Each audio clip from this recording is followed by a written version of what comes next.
नमस्कार। संडे सत्संग में आपका स्वागत है। आज हो गई है 20 तारीख, यानी कि ठीक 10 दिन हो गए हैं उत्तर प्रदेश, पंजाब और बाकी राज्यों का चुनाव का परिणाम आए।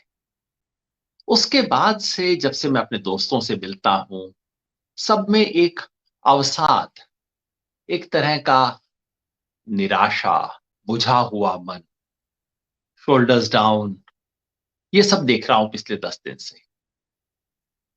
और इसके बीच में जो कुछ हो रहा है, कश्मीर फाइल्स के नाम पे जिस तरह की बातें बताई जा रही हैं और तमाम जो घटनाएं हो रही हैं, सबको लेके एक दुख, अवसाद, निराशा का सा माहौल। और आज की बात उस पर ही केंद्रित है। तो आज क्या है संडे सत्संग उन साथियों के नाम जिन्हें पिछले 10 दिन से महसूस हो रहा है कि नहीं, अब क्या कर सकते हैं, अब तो कुछ रहा नहीं। और इस बीच में हमारे प्रधानमंत्री जी ने भी कह दिया, 10 तारीख को ही उन्होंने घोषणा कर दी कि बस अब तो 2024 का मामला समझिए निपट गया। 2024 का परिणाम समझ लीजिए आ ही गया है। तमाम मीडिया की तरफ से बीच में कांग्रेस की गतिविधियां हो रही हैं जिसको मीडिया खूब हाईलाइट कर रहा है। और कुल मिला के ये माहौल बनाया जा रहा है कि बस अब तो 24 का सेमीफाइनल हो गया, 24 की सेटिंग एक तरह से हो गई है, रास्ता और कोई है नहीं। रही सही कसर कश्मीर फाइल्स के नाम पे, देश के अंदर हिजाब के नाम पे जो कुछ बात हो रही है, उससे की जा रही है। एक एक मिनट में इन दोनों पे कुछ अपनी बात कह दूं, फिर उसके बाद असली मुद्दे पे आऊंगा। क्योंकि जब भी ऐसे किसी बड़े सवाल को हम फेस करते हैं, ऐसे किसी घड़ी को जब हम फेस करते हैं, लोहिया ने एक लेख लिखा था, निराशा के कर्तव्य। बहुत सुंदर लेख है, लोहिया के सबसे अद्भुत लेखों में से एक है। जब भी ऐसी कोई घड़ी आती है, जब महसूस होता है कि अरे रास्ते बंद है, वो क्षण है लंबी गहरी सांस लेने का और बड़ी तस्वीर को ध्यान से देखने का। मैं उस बड़ी तस्वीर को 4 सूत्रों की मदद से बताऊंगा, 4 आर्य सत्य। ये जो बुद्ध धर्म की भाषा है ना, 4 आर्य सत्य वाली, उसका सहारा लेके मैं अपनी बात बताऊंगा। लेकिन उससे पहले एक एक मिनट बात कश्मीर फाइल्स पे, बात हिजाब के मुद्दे, कश्मीरी पंडितों के सवाल पे। शुरुआती बिंदु यही होना चाहिए कि दुनिया में जहां जो अल्पसंख्यक है, हमेशा उसकी निगाह से सच को देखने की कोशिश कीजिए। कश्मीर में कश्मीरी पंडित अल्पसंख्यक है, रहे, संख्या में कभी भी 5% से ज्यादा नहीं थे, धीरे धीरे 2-3% रह गए थे। अल्पसंख्यक की पीड़ा दुनिया में हमेशा, आप सच को देखना चाहते हैं तो हाशिए से देखिए। जो दलित है, जो समाज के छोट सबसे निचले पायदान पे है, जो संख्या की दृष्टि से, पैसे की दृष्टि से, सामाजिक सत्ता की दृष्टि से दबा हुआ है, उसकी दृष्टि से दुनिया देखिए। इस लिहाज से कश्मीर फाइल हमें वहां के कश्मीरी पंडित की दुखद व्यथा बताती है। वो जानना बेहद जरूरी है, लेकिन उसका पूरा सच जानना जरूरी। अर्ध सत्य बहुत खतरनाक होता है। कला का उद्देश्य सच दिखाना हो सकता है, जो होना चाहिए। कश्मीरी पंडित का सच यदि पूरे देश को पहले नहीं पता था, पता लगना चाहिए। एक अल्पसंख्यक अपने ही घर से बाहर निकाले जाने की त्रासदी क्या हो सकती है। जब बाहर से कोई आप पे हमला करे और अपने साथी, जो कल तक आपके दोस्त पड़ोसी थे, अगर आपकी मदद को नहीं आते हैं, तो उसकी पीड़ा कितनी गहरी होती है, वो समझनी चाहिए। लेकिन ये पीड़ा समझने का उद्देश्य क्या है? दो अलग उद्देश्य हो सकते हैं। एक, पीड़ा जानने का उद्देश्य वो कि मैं किसी के दर्द को समझूं, ताकि उसका अपने दर्द से रिश्ता बनाऊं और दुनिया में आगे कभी भी ऐसे इंसान का दर्द समझना हो तो वो मुझे याद रहे। दर्द से दर्द का रिश्ता बनाना हमें इंसान बनाता है। अपनी बहन के साथ यदि कोई अन्याय होता है, उस आंख से हम दुनिया की हर औरत का शोषण देख सकते हैं। अगर जीवन में एक बार हमने अश्वेत होने का दंश झेला है, अमेरिका के मिड वेस्ट में घूमते हुए आपको लगा हो कि सारी दुनिया मेरी चमड़ी का रंग देख रही है, वो आपको दुनिया के हर अश्वेत व्यक्ति के दुख से जोड़ सकता है। तो कश्मीर के पंडित के दुख को समझना, और वो सच्चा दुख है, कोई अगर कहता है कि ये दुख नहीं था तो झूठ है, उस दुख को समझना दुनिया के तमाम अल्पसंख्यकों के दुख से जुड़ने का एक पुल बन सकता है। ये कला का श्रेष्ठ काम होगा। कश्मीरी पंडित के दुख से आप समझ सकते हैं कि मेरठ में मलियाना में जो हुआ वो क्या हुआ होगा, गुजरात में 2002 में जो हुआ उसका दर्द क्या होगा, दिल्ली कानपुर की सड़कों पे 1984 में जो हुआ वो क्या रहा होगा। ये सच्ची कला है जो एक दर्द को एक शाश्वत दृष्टि देती है। लेकिन एक दूसरी कला होती है जो बदला निकालती है, जो कहती है कि बस ये दर्द सच्चा है, बाकी दुनिया के सब दर्द झूठे हैं। और कश्मीरी पंडित के साथ जो हुआ, भूल जाओ कि वहां पे सैकड़ों पंडितों के अलावा हजारों कश्मीरी मुसलमान भी मरे, ये भूल जाओ। ये भूल जाओ कि कई मुसलमानों ने उन पंडितों की मदद भी की। ये भूल जाओ कि कश्मीरी पंडितों के साथ कौन खड़े रहे। बस कश्मीरी पंडित एकमात्र विक्टिम, और कश्मीर का मुसलमान उनका सबसे बड़ा दुश्मन। आप चाहें तो ये कहानी 1984 के बारे में भी बना सकते हैं, वो झूठी कहानी। आप चाहें तो ये कहानी 2002 गुजरात के बारे में भी बना सकते हैं, वो भी झूठी कहानी होगी। ये कश्मीर फाइल कला का कला का सबसे जो सुंदर मानवीय स्वरूप होता है, वो होने की बजाय कला का सबसे घिनौना स्वरूप आपके सामने ला रहा है। अर्ध सत्य से बचने की जरूरत है। शायद लंबी बात हो गई, अब छोटे में कहूंगा। हिजाब के बारे में जैसा मैंने पहले भी कहा था, सवाल ये नहीं है कि हिजाब अच्छा है या बुरा है। इसे समाज सुधारकों पे छोड़ दीजिए, खूब समाज में बहस होनी चाहिए, और बहस होनी जब होगी और अगर मेरी कोई बात सुनेगा तो मैं भी जाके अपनी बात को रखूंगा। उससे पहले मैं ऐसी हैसियत बनाऊंगा कि मेरी बात को कोई सुने। ऐसी बहस हर समाज में होती है। किसी हिंदू को चोटी रखनी चाहिए कि नहीं, सिख लड़कों को लंबे केश रखने चाहिए नहीं, हर समाज में इस पे बहस होती है। ये बहसें शाश्वत है, स्वस्थ है, होनी चाहिए, इसी से समाज का परिष्कार होता है। लेकिन इसमें कानून का क्या काम। और ये कहना कि यूनिफॉर्म, दुर्भाग्यवश बेंगलोर में कर्नाटका हाई कोर्ट ने एक विचित्र सवाल का उत्तर देने का कोशिश किया, और मैंने पहले भी कहा था, गलत सवाल पूछेंगे तो गलत जवाब ही मिलेगा। अगर सवाल ये पूछेंगे कि ये पहनना क्या हिजाब पहनना इस्लाम के लिए अनिवार्य है, ये ऐसे ही पूछना हुआ, क्या अपनी मांग सिंदूर से भरना हिंदू औरत के लिए अनिवार्य है। कोई ऐसी अनिवार्यता नहीं है, लेकिन ये प्रैक्टिस है। कोर्ट ने असली सवाल को दरकिनार कर इस तरह के तकनीकी प्रश्नों पे पूछा। इस पे बहुत अच्छी कमेंट्रीज अब आ चुके हैं। गौतम भाटिया ने बहुत शानदार चीज लिखी है, फैजान मुस्तफा साहब ने लिखा है, तमाम कमेंटेटर्स ने लिखा है कि किस तरह से कोर्ट ने गलत सवाल पे फोकस किया। लेकिन जो भी हो, उसका अंतिम लब्बो-लुआब क्या निकला कि हम कुछ बच्चियों को बता रहे हैं कि तुम स्कूल में पढ़ने नहीं जा सकती अगर तुम फला तरह का कपड़ा पहन। क्या ये सही है? आप ही सोचिए। यूनिफॉर्म होनी चाहिए, यूनिफॉर्म में आप बाकायदा कह सकते हैं कि हिजाब फलाही कलर का हो सकता है, और ऐसी कोई यूनिफॉर्म जो कि आपको उस एक्टिविटी से रोके, वो यूनिफॉर्म नहीं चल सकती ना। आप अगर कहें कि मुझे स्पोर्ट्स में भाग लेना है और साड़ी पहन के, तो वो यूनिफॉर्म नहीं चलेगी। लेकिन हिजाब पहनने से शिक्षा मिलने या ना मिलने का क्या संबंध है? इस तरह की बात देश में लगातार हो रही है, झूठे सवाल बनाए जा रहे हैं, झूठे जवाब दिए जा रहे हैं, और हम सब इस चक्कर में आ रहे हैं। और आ रहे हैं उस संदर्भ में जहां उत्तर प्रदेश के चुनाव का परिणाम आ चुका है। मैं उसी पे फोकस करूंगा। 5 विधानसभा चुनाव के परिणाम आने के बाद से जो कुल मिला के राजनीतिक स्थिति देश में बनी है, सबकी जुबान पे एक ही सवाल है, भाई अब 2024 में क्या होगा? अब तो हो गया, हो नहीं गया।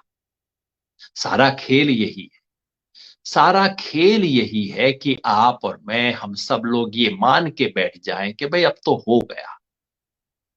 बड़ी बड़ी सत्ता, बड़े बड़े राजा, बड़े बड़े तानाशाह सब इसी तरह से राज करते हैं कि लाखों लोगों को लगता है कि हम अकेले हैं और कुछ दर्जन लोगों को लगता है कि हम तो एक साथ हैं। इसलिए मैंने कहा कि हमें 4 आर्य सत्य का सहारा लेना चाहिए। बुद्ध धर्म दर्शन में याद रखिए, स्कूल के अंदर पढ़ा होगा ना, 4 नोबल ट्रुथ्स क्या थे? मुझे आज तक याद है, कक्षा में कभी स्कूल में पढ़ाया गया होगा। संसार दुखों का घर है, दुखों का कारण इच्छाएं हैं, इच्छाओं से मुक्ति ही दुख से मुक्ति का मुक्ति के लिए जरूरी है, और दुख से मुक्ति का सच्चा मार्ग है अष्टांग मार्ग, जिसमें था सम्यक विचार, सम्यक आचार, सम्यक दृष्टि, सम्यक व्यवहार इत्यादि इत्यादि। याद है ना? अब आप कहेंगे उस आर्य सत्य का आज उत्तर प्रदेश चुनाव और भारत की राजनीति से क्या मतलब? मैं समझता हूं इन 4 आर्य सत्य में एक मेथड बताया गया, और मेथड ये है। पहला क्या कहता है, देखिए, संसार दुखों का घर है, मतलब आप जो आज की कड़वी सच्चाई है उसको स्वीकार कीजिए। दूसरा कहता है दुखों का कारण इच्छाएं, यानी कि आज की जो कड़वी हकीकत है उसकी गहराई में जो उसका कारण है उसकी ईमानदारी से पड़ताल कीजिए। मेथड। मेथड का तीसरा हिस्सा है कि ऑल्टरनेटिव विकल्प किस दिशा में है, आप उस दिशा की तरफ विचार कीजिए, जो कहते हैं कि इच्छाओं से मुक्ति ही इसका तरीका है। और चौथा स्टेप है कि आप भविष्य का मार्ग चिन्हित कीजिए। यही चारों बातें हमें करनी है और यही 4 तथ्य मैं आपके सामने रखना चाहूंगा आज के। पहला आर्य सत्य आज के राजनीति का वो ये है कि हम सब हारे हैं। हम सब का मतलब सिर्फ सपा नहीं हारी, सिर्फ कांग्रेस नहीं हारी, सिर्फ अकाली नहीं हारे, वो तमाम लोग जो कि एक खास तरह के भारत के सपने में विश्वास करते हैं, जो चाहते हैं कि एक भारत हो जो कि संविधान की प्रस्तावना के मुताबिक हो, एक ऐसा भारत जिसमें अंतिम व्यक्ति की आंख से आंसू पहुंचे जाए, वो भारत जो गांधी जी के सपने का भारत है, बाबा साहब के संविधान का भारत है, भगत सिंह की क्रांतिकारिता का भारत है। उस भारत में विश्वास करने वाले तमाम लोग हारे हैं। ये कड़वा सच है, इसे स्वीकार कर लीजिए। इस बात को भी स्वीकार कर लीजिए कि ये हार केवल ईवीएम और इधर उधर की हेराफेरी का मामला नहीं है। हम तमाम ऐसी बातें करते हैं, ये हुआ है। मैं नहीं कहता कि ईवीएम की हेराफेरी नहीं हुई होगी, मैं नहीं कहता कि चुनाव आयोग ने एक तरफा काम नहीं किया, ये सब हुआ। लेकिन सच ये है कि उत्तर प्रदेश की और बाकी इन प्रदेशों की जनता ने वोट दिया है। वोट देकर जिस तरह की बात को हम कहते थे किसान आंदोलन की तरफ से, हम उत्तर प्रदेश में जा जाके कहते थे किसान विरोधी बीजेपी को सजा दें, ये इस बात की हार हुई है। ये पहला सच है, कड़वा सच है, इसे हम स्वीकार करें। दूसरा आर्य सत्य है कि हम इसके कारणों की पड़ताल करें। पिछले 10 दिन में मीडिया ने तमाम तरह की चीज छान मारी है। इसके कारणों की तलाश करते वक्त हमें हर चीज बता दी गई, और इस देश के अंदर चुनाव का विश्लेषण करने का एक तरीका है जिसमें यह है कि भाई जो जीता वो सिकंदर, उसने जो बात कही सब कुछ ठीक थी, और जो हारा उसने जो जो फैसले किए सब गलत थे। ये कोई विश्लेषण नहीं, समझदारी से विश्लेषण करना चाहिए। ऐसा नहीं है कि समाजवादी पार्टी ने उत्तर प्रदेश में जो कुछ फैसले किए तमाम फैसले गलत थे, नहीं, कई फैसले बहुत अच्छे थे। जो उन्होंने समझौते अलायंसेस किए, आरएलडी के साथ अलायंस किया, छोटे दलों के साथ अलायंस किया, काफी समझदारी का काम किया। जिस तरह की टिकट बांटे, पहले समाजवादी पार्टी मुस्लिम और यादव समाज को बहुत ज्यादा टिकट दिया करती थी, इस बार कम दिया, बहुत समझदारी का काम किया। समाजवादी पार्टी के मैनिफेस्टो में कई बहुत सेंसिबल बातें थी, उसका प्रचार वो नहीं कर पाए लेकिन वो था। तो ये ना मानिए कि उनकी सब बातें गलत थी, और समाजवादी पार्टी ने आखिर में बहुत ऊर्जा के साथ अपना प्रचार किया जो बहुत जरूरी था। तो गड़बड़ क्या थी? मुख्यतः मैं उत्तर प्रदेश की बात कर रहा हूं, लेकिन बाकी राज्यों पे भी लागू होती है। जब मैं उत्तर प्रदेश में घूमा, घूम घूम के लोगों से बात की, तो मैंने पाया कि जिस बात को विपक्षी कह रहे हैं, उस बात को लोग आराम से स्वीकार कर लेते हैं। हाँ जी, बहुत बेरोजगारी है। हाँ जी, मेरे परिवार की स्थिति खराब है। हाँ जी, यहाँ पे आवारा छुट्टे जानवर की तो आप बात ही मत करो, नाक में दम आया हुआ है। और लोग आराम से कहते थे, हाँ साहब, कोविड में हमारे यहाँ लोग मरे, ऑक्सीजन नहीं मिली, अस्पताल नहीं मिला, ये सब बातें लोग जानते थे। लेकिन जब आप उनसे पूछते थे कि तो फिर सरकार ने कैसा काम किया, कहते थे सब ठीक ठाक काम किया, ठीक काम किया, अच्छा किया, अच्छे मुख्यमंत्री। और वोट किसे देंगे? इन्हीं को देंगे। वो क्यों? इस मन स्थिति को समझने की जरूरत है। जो ये कहते हैं कि नहीं, लोगों ने वोट नहीं दिए, ईवीएम से हेराफेरी करवा ली, इसका मतलब है हम सच से कतरा रहे हैं। और जो पलट के ये कहते हैं कि बीजेपी जीत गई, इसका मतलब है बहुत अच्छी सरकार चलाई होगी, वो भी सच से मुंह मोड़ रहे हैं। सच बारीक है, पेचीदा है।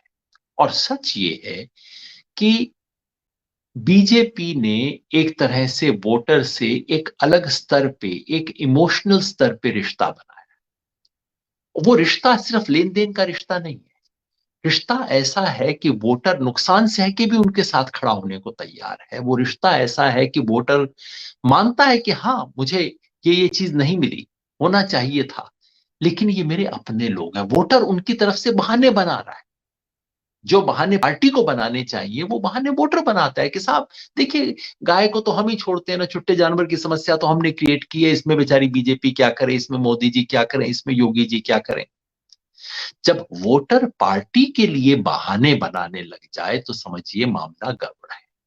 मतलब कि बीजेपी ने एक दूसरे धरातल पे रिश्ता बनाया हुआ है, अपने पराये का। एक तरह से बीजेपी ने वोटर को इस इस असर में ला रखा है कि हम तो तुम्हारे अपने लोग हैं, चाहे जाति के लिहाज से, धर्म के लिहाज से। और अगर अपने हैं तो फिर तो तुम्हारी तो हमारी वकालत करोगे ही करोगे।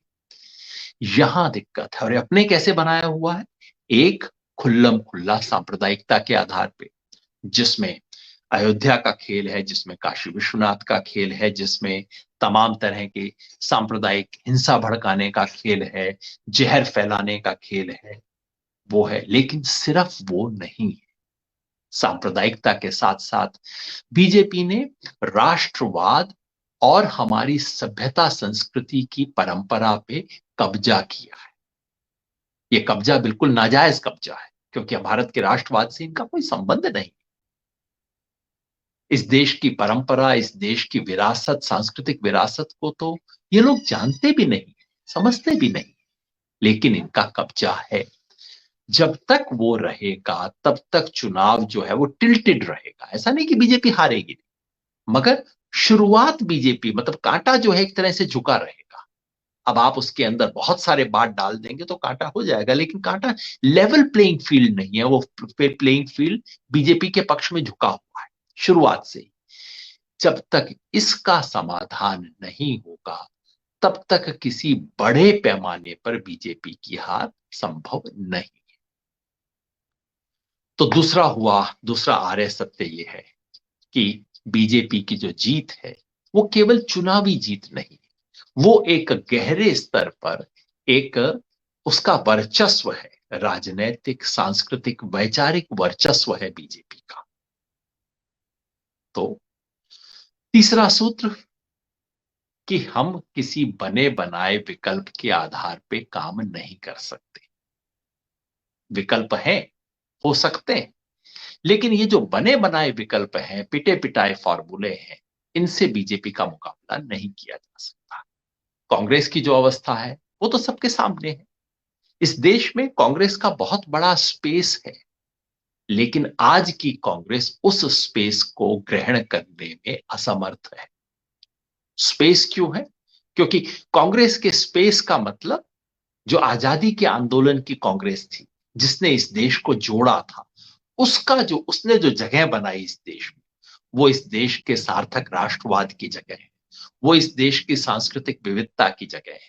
वो जगह इस देश में तमाम लोगों को, समाज के तमाम लोगों का इंद्रधनुषीय एक संगम करने की जगह, वो स्पेस है।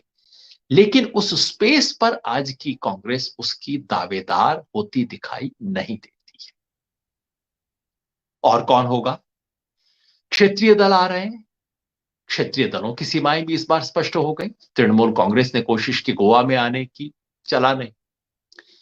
समाजवादी पार्टी ने पुराना फॉर्मूला इस्तेमाल किया, अच्छे से इस्तेमाल किया, समझदारी से इस्तेमाल किया, लेकिन स्पष्ट है केवल जातीय समीकरण से आप बीजेपी का मुकाबला नहीं कर सकते।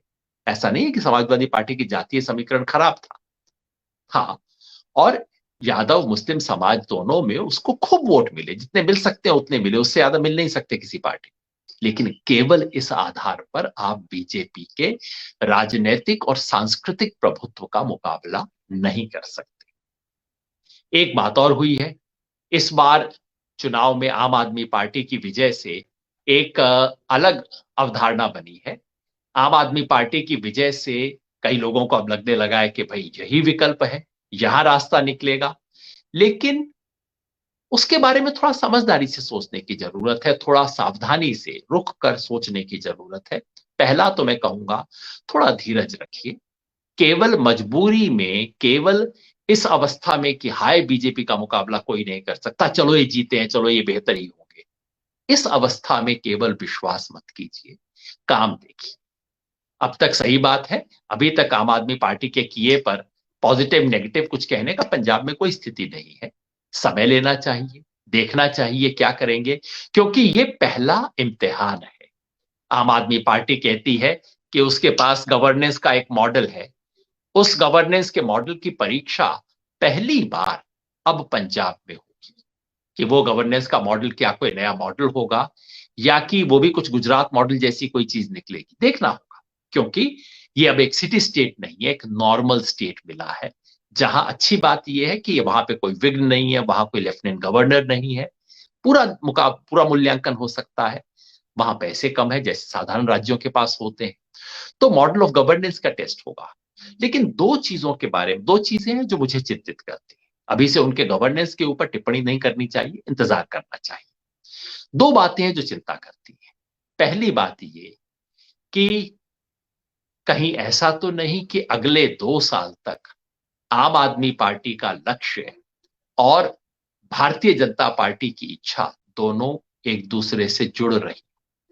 मैं ये ए टीम बी टीम वाली बात नहीं करता जो राजनीति में चलती है। मैं नहीं कह रहा कि आम आदमी पार्टी बीजेपी की बी टीम है, मेरे पास कम से कम इसका कोई प्रमाण नहीं है, ऐसी बातें मैं नहीं कहता। लेकिन अब भारतीय राजनीति में उठने के लिए आम आदमी पार्टी वहीं जाएगी जहां कांग्रेस और बीजेपी में लड़ाई है, और जिसका पहला लक्ष्य होगा कांग्रेस को कमजोर करना, जिसका मतलब है कि उससे बीजेपी का रास्ता साफ हो सकता है। ये एक आशंका है, सच है या नहीं पता लगेगा। और दूसरी आशंका यह है कि आम आदमी पार्टी ने जिस तरह की राजनीति अपने लिए चुनी है, वो राजनीति कहीं ना कहीं बीजेपी के फ्रेम के अंदर है। बीजेपी कहती है हिंदुत्व, आम आदमी पार्टी कहती है सॉफ्ट हिंदुत्व। बीजेपी कहती है मंदिर वहीं बनाएंगे, आम आदमी पार्टी कहती है अपने लोगों को मंदिर में तीर्थ यात्रा के लिए लेके जाएंगे। बीजेपी कहती है हिंदू राष्ट्र बनाएंगे, आम आदमी पार्टी उत्तराखंड में कहती है हम हिंदुओं का देवलोक बनाएंगे। तो क्या ये उसी पैराडाइम में, उसी चौखटे के भीतर है जो कि बीजेपी ने सेट किया है?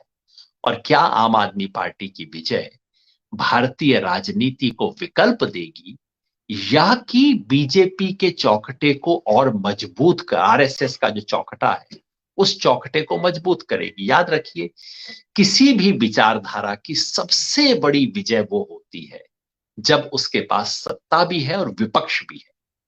जैसे द्रविड़ विचारधारा की हुई, तमिलनाडु में जीतेगी डीएमके, हारेगी तो एआईएडीएमके। कहीं भारतीय राजनीति को आरएसएस उस दिशा में तो नहीं ले जा रही कि नंबर 1 पार्टी भी हमारी और उसका मुकाबला करने वाली पार्टी भी हमारी?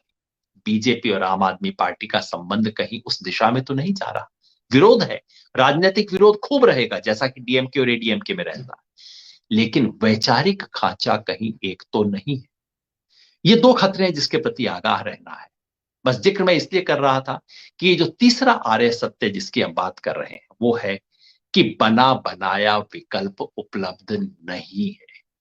कहीं नया विकल्प बनाना होगा। और उससे चौथा आर्य सत्य है, चौथा आर्य सत्य है, जैसा महात्मा बुद्ध ने कहा था अष्टांग मार्ग, उन्होंने 8 मार्ग बताए थे। आज की इस परिस्थिति से निकलने वाला आर्य सत्य है, जो चौथा मार्ग, मार्ग क्या होगा, उस मार्ग के 2 सूत्र मैं बताता हूं। मार्ग है इस देश में, विकल्पहीन नहीं है दुनिया, जैसा कृष्ण पटनायक ने कहा था। विकल्प है इस देश में, सांस्कृतिक जमीन है इस देश की, सांस्कृतिक विरासत है इस देश की, जो आरएसएस बीजेपी के कब्जे में कभी नहीं जा सकती। इस देश के पास, इस देश की जो मिट्टी है, ये यूरोप की मिट्टी नहीं है, जर्मनी की मिट्टी नहीं है जिसको आप एक रंग के अंदर रंग सकते हैं बहुत आसानी से बहुत वक्त तक। इस देश की जो सांस्कृतिक विरासत है, इस देश के आजादी के आंदोलन की जो विरासत है और बाबा साहब के संविधान की जो विरासत है, ये सब हमारी पूंजी है। हम कोई विकल्पहीन नहीं है, हम कोई साधन विहीन नहीं है, हम कोई लुटे पिटे हारे लोग नहीं है। और वैसे सीटों की बात भी आप देखो, आज सुबह मैं देख रहा था टाइम्स ऑफ इंडिया में कुछ आज ग्राफिक्स आए हैं जो इस देश के तमाम विधानसभा सीटों के बारे में गिनती करते हैं। इस देश में कुल मिला के 4141 के करीब विधानसभा सीटें हैं। पार्लियामेंट भूल जाए, पार्लियामेंट में 543 है, विधानसभा में 4100 के करीब सीटें हैं। और आपको पता है कि बीजेपी के पास कितनी है? बीजेपी चाहेगी कि हम सोचते हैं कि चारों तरफ बीजेपी का डंका बज रहा है। इस टाइम बीजेपी के पास है 1314, आधे से बहुत कम। ये आज टाइम्स ऑफ इंडिया के अंदर दिए पूरे चार्ट, 1314। और ऐसा नहीं कि इस बार कोई खास कम हो गए, पिछले 5 साल में 1318 थे। मतलब बीजेपी आधे से काफी कम, मतलब आप समझिए मोटे तौर पे सिर्फ 30-35% सीटें बीजेपी के पास आज भी हैं, जिसको वर्चस्व का जमाना कहा जाता है। और वोट, अगर विधानसभा के वोट देखें तो पिछले 5 साल की देश की तमाम विधानसभाओं का वोट जोड़ दिया जाए तो बीजेपी के पास इस गुणगन गिनती के हिसाब से 29.2%, यानी कि 30% वोट भी नहीं है। देश का 70% वोटर आज भी बीजेपी के दायरे के बाहर है। अगर लोकसभा चुनाव में देखें तब भी कम से कम 60% वोटर इससे बाहर है। मतलब विकल्प है, बन सकता है, बशर्ते समझदारी से काम लिया जाए। ये बात अभी कुछ दिन पहले प्रशांत किशोर ने भी कही, बहुत खूबसूरती से कही, बहुत अच्छे विश्लेषण के साथ रखी कि ये सब कह देना कि 2024 का फैसला हो गया है, सिर्फ हवाई बातें उड़ाने के लिए, उड़ा के ताकि एक तरह से एक हवा बना दिया जाए, हो गया भाई, हो गया भाई, हो गया भाई, हो गया, ताकि आप अपने आप ही डर के बैठ जाओ। तो रास्ता क्या है? रास्ता यह है कि वोट की चोट से पहले 2 और काम करने होंगे। केवल चुनाव से बात नहीं बनेगी। चुनाव से 3 महीने पहले उठ के अगर आप चुनाव लड़ने की कोशिश करेंगे, उससे बात बनने की नहीं। 2 काम पहले करें, सत्ता से संघर्ष और समाज से संवाद। सत्ता से संघर्ष का मतलब सरकार जो गलत काम कर रही है उन पर सड़क पर विरोध करना। और जब जब पिछले 7 सालों में सच ये है कि सच्चा विपक्ष इस देश में संसद में नहीं, सड़क पे रहा है। और सड़क पे जब जब कायदे से विरोध हुआ है, 2015 में भी याद कीजिए, जब लैंड एक्विजिशन एक्ट को ऑर्डिनेंस बना के लगभग वापस लेने की कोशिश हो रही थी, विरोध हुआ, सरकार को पीछे हटना पड़ा। सिटीजन अमेंडमेंट एक्ट के खिलाफ विरोध हुआ, तब लागू नहीं हुआ, अब तक लागू नहीं हुआ। सरकार ने ऑफिशियली वापस नहीं लिया है, लेकिन अभी भी लागू नहीं कर पाई। और 3 काले कानूनों के खिलाफ किसानों ने प्रतिरोध किया, उसका असर हुआ। बहुत लोग पूछते हैं कि उसका चुनाव पे क्या असर हुआ, इसके लिए मैंने अलग से वीडियो बनाया था, आपने जरूर देखा होगा कि चुनाव पे असर हुआ, निर्णायक नहीं हुआ। आप ये सोचते हैं कि सिर्फ किसान आंदोलन पूरे चुनाव का फैसला कर दे, वो नहीं हो सकता। लेकिन चुनाव पर किसान आंदोलन का फर्क हुआ, असर हुआ। मगर यहां मैं चुनाव की बात सिर्फ नहीं कर रहा, मैं तो कह रहा हूं समाज पर असर। तो पहली बात, सड़क पर संघर्ष, सत्ता से संघर्ष, जमकर संघर्ष। शांतिपूर्वक तरीके से, लोकतांत्रिक तरीके से, चाहे वो बेरोजगारी का सवाल हो, और मेरी समझ से वो इस वक्त देश का सबसे बड़ा सवाल है। बेरोजगारी का सवाल, अब महंगाई जिस तरह से बढ़ रही है उसका सवाल हो, तमाम देश के वर्गों की प्रताड़ना के सवाल हैं। उन सब सवालों पर जमीन पर संघर्ष करना पहला हमारा काम है। और दूसरा सूत्र है समाज से संवाद। दिक्कत ये है कि हम लोग जो सत्ता से संघर्ष कर रहे हैं वो करते करते पता नहीं किस रोज हम समाज से भी संघर्ष करना शुरू कर देते हैं। करना चाहिए वैसे कभी कभार, लेकिन हमारे घर का जो दोस्तों का व्हाट्सएप ग्रुप है उसके अंदर हम चीजें पढ़ते हैं, फैमिली का हमारा कोई ग्रुप आता है उसमें चीजें पढ़ते हैं, चिढ़ के हम उनके साथ झगड़ा शुरू कर देते हैं और समाज से कटना शुरू कर देते हैं। मैंने तुर्की के बारे में एक सुंदर बात कभी पढ़ी थी। तुर्की में एर्दोगन जी का विरोध करने वाले जो लोग थे उन्होंने कहा कि हम you know we cannot love Erdogan but we must love those who love Erdogan. ये तुर्की के तानाशाह हैं, लगभग तानाशाह किस्म के हैं, नाम के वास्ते इलेक्शन वगैरह करवा देते हैं। तो उसके बारे में उन्होंने कहा कि हम उससे तो प्यार नहीं कर सकते, लेकिन उसको जो प्यार करने वाले लोग हैं उनसे हमें प्यार करना होगा। ये भारत में हमें बात समझनी होगी। मोदी जी हैं, मोदी जी के भक्त भी हैं, अंधभक्त भी हैं, तमाम तरह की उटपटांग बातें करने वाले लोग भी मिलते हैं, और चिढ़ भी होती है, गुस्सा भी आता है, ये भी कहने का मन करता है अरे भाई थोड़ा सा तो पढ़ लिया करो, थोड़ा सा तो सच्चाई को देखो। और कहीं ना कहीं उनसे एक दूरी बन जाती है। क्या हम वो कर सकते हैं? ये बात मैं पिछले कुछ समय से कह रहा हूं। मोदी जी से हम प्यार करें ना करें वो हमारी अपनी आस्था है, मोदी जी को भी शायद इसकी बहुत जरूरत नहीं है, लेकिन जो मोदी जी से प्यार करते हैं, क्या हम उनसे प्यार कर सकते हैं? क्या उनसे हम स्नेह के साथ बात कर सकते हैं? क्या उनके कंधे पे हाथ रख के हम कह सकते हैं कि हाँ मैं तुम्हारी बात समझ रहा हूं, जरा ये भी तो देखो, जरा ये भी तो समझो। ये बेहद जरूरी है, और कहीं ना कहीं इसमें हमसे चूक हो रही है। हम सत्ता के साथ संघर्ष करते करते समाज के साथ दूरी बन रही है, समाज के मुहावरे से, समाज की भाषा से, समाज के चिंताओं से। वहां समाज से सतत संवाद करना जरूरी। तो मैं कहता हूं, जब मैंने कहा तो लोगों को बहुत अजीब भी लगा। एक बंदे ने तो ये लिख दिया कि अरे ये तो आप ऐसी बात कह रहे हैं जो कि मोदी कहा करते हैं। मैंने कहा कि पिछले 70 साल तक, खासतौर पे पहले 50 साल में इस देश में जिन लोगों ने राज किया, उन्होंने न तो राष्ट्रवाद की कदर की, न उन्होंने इस देश की सभ्यता संस्कृति को जिस तरह की इज्जत, जिस तरह की समझ बनानी चाहिए थी वो बनाई, और न ही इस देश के धार्मिक परंपराओं, जिसमें हिंदू भी शामिल है, तमाम अन्य धार्मिक परंपराएं भी शामिल है, न ही इन धार्मिक परंपराओं के प्रति सम्मान दिखाया।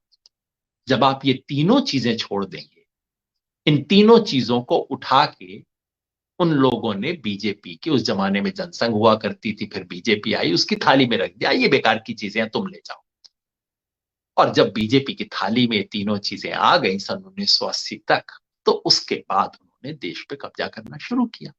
जब आप देश की सबसे बहुमूल्य चीज किसी दूसरे की थाली में रख देंगे और उसके बाद आप कहेंगे हाय हाय मेरे पास आज क्या है, मैं क्या करूं, तो बताइए हमसे बड़ा मूर्ख कौन होगा? तो चुनौती ये है कि हमें इस देश की भाषा, इस देश के संस्कार, इस देश की सभ्यता, इस देश की महान विरासत, हम कोई छोटी मोटी सभ्यता के वारिस नहीं है, दुनिया की सबसे शानदार सभ्यताओं में से एक सभ्यता के वारिस है। हर शानदार सभ्यता में कूड़ा भी होता है, हर शानदार बात में बुराई भी होती है, हर अच्छे विचार में, हर दुनिया के धर्म में गहरी मानवीयता भी होती है, और अंधविश्वास भी होते हैं। उसकी सफाई करें, लेकिन इस समझ के साथ कि किसी समाज सभ्यता के संस्कार, उसकी बुनियाद से जुड़े बिना हम वहां कोई सार्थक राजनीति नहीं कर सकते। और चूंकि हम जैसे लोग जो अपने आप को लिबरल कहते हैं, सेकुलर कहते हैं, प्रोग्रेसिव कहते हैं, क्रांतिकारी कहते हैं, वामपंथी कहते हैं, हम चूंकि इस संस्कृति से, इस संस्कार से कट गए, इसलिए हमने वो जमीन खाली छोड़ दी उन लोगों के लिए जिनका इस सभ्यता, संस्कृति, राष्ट्रवाद से कोई संबंध नहीं है, लेकिन जो इस पे कब्जा करने के लिए आतुर थे। ये काम करना होगा। ये करेंगे तो बहुत कुछ हासिल करेंगे। जाने से पहले एक सवाल आपसे पूछना चाहता हूं, और ये सवाल है, मैं सचमुच इसका उत्तर जानना चाहता हूं, जो अभी उस चीज से जुड़ा हुआ है जो मैं कह रहा था। क्या आपके अपने अनुभव में, आपके दोस्तों में, आपके कॉलेज के सर्कल्स में, आपके परिवार में, क्या आपने किसी ऐसे व्यक्ति को देखा है जो कुछ समय पहले तक, कुछ साल पहले तक, कुछ दिन पहले तक बीजेपी आरएसएस के विचार में था, मोदी जी का समर्थक था, बीजेपी का समर्थक था, और जो आज नहीं है, जो बदल गया है? मैं जानना चाहता हूं उस कहानी को कि वो व्यक्ति क्यों बदला, क्या बात थी, क्या घटना थी, क्या तर्क, आंकड़े, सच्चाई उसके सामने रखने से उसका मन बदल गया? क्या उसके साथ कोई घटना हुई, व्यक्तिगत अनुभव हुआ जिसकी वजह से वो व्यक्ति बदला? क्या देश में कोई ऐसी बड़ी घटना हुई जिसके कारण वो बदला? क्या हुआ? ये हमें सीखना होगा। मैं इसलिए आपसे पूछ रहा हूं। आपसे इस तरह के तमाम कुछ मिसाल मिलेंगे। उन सब मिसालों को जोड़ के हमें कुछ समझना होगा कि क्या तरीका है बात करने का, संवाद का कौन-सा तरीका काम करता है? ये मैं सीखना चाहता हूं। आप कहानी लिख के भेजेंगे, किस्सा बताएँगे, बहुत मदद मिलेगी। इसी फ़ेसबुक पे जवाब में गाली-गलौज तो करना मत भाई, गाली-गलौज करनी है और कई तरीके हैं। लेकिन अगर आप बताएँगे कि आपने क्या प्रयास किया जो सफल हुआ, या उस व्यक्ति ने स्वयं क्या हुआ जिससे सफलता मिली, ये हमें समझना होगा, ये सीखना होगा। याद रखिए, 2024 अभी भी बिल्कुल खुला खेल है। 2024 में रास्ता सकरा भले ही हो गया हो, या हमें दिखता है कम से कम उत्तर भारत में रास्ता सकरा होते हुए, लेकिन रास्ता है, खेल खुला है। अभी भी इस देश को बचाने की गुंजाइश बहुत बड़ी है। लोग पूछते हैं 2024 में क्या होगा? मैं कहता हूं ये मत पूछिए क्या होगा, ये पूछिए कि हम क्या कर सकते हैं। ये सवाल आप भी पूछिए, मैं भी पूछूंगा। मिलकर हम ट्रुथ आर्मी बनाएंगे, मैंने पहले भी जिक्र किया था, और इस देश को बचाने के लिए हम कटिबद्ध रहें। जैसे हमसे कोई पूछता है 1942 में तुम क्या कर रहे थे, हम कहते साहब हम तो थे ही नहीं, क्या करते। कोई पूछता है 1975-77 में जब इंदिरा गांधी देश का लोकतंत्र का गला घोंट रही थी, तुम क्या कर रहे थे? हम छोटी मोटी कुछ बात कह पाते हैं, पर कहते हैं साहब बहुत छोटे थे। ऐसा ना हो कि आने वाली पीढ़ी हमसे पूछे 2020 और 2024 के बीच में तुम क्या कर रहे थे, और हमारे पास जवाब ना हो। बहुत बहुत शुक्रिया, धन्यवाद।